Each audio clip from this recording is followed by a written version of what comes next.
And so to this video, I will teach you how to cash in your YouTube salary through PayMaya or kung sa Western. So para hindi na kayo pupunta ng Western Union, less hassle, okay? All you need to do is here cash in, click cash in, and then hanapin nyo lang yung Western Union.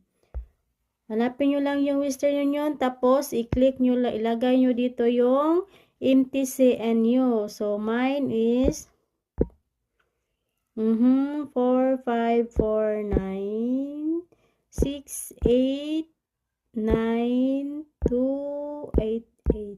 Ayan. Tapos, continue nyo lang. Ayan na siya guys. 4,621 lang yung salary ko today to this month. So, maliit lang siya. So, 100 plus siya. Tapos, bawasan ng 20% kay Lolo. Minsan, 30%. So, view receipts, screenshot. And that's it. Ganyan lang guys. Pag mag-withdraw kayo through Western, sa yung iba sa bank, yung sa Western dyan, ganito lang yung gawin nyo.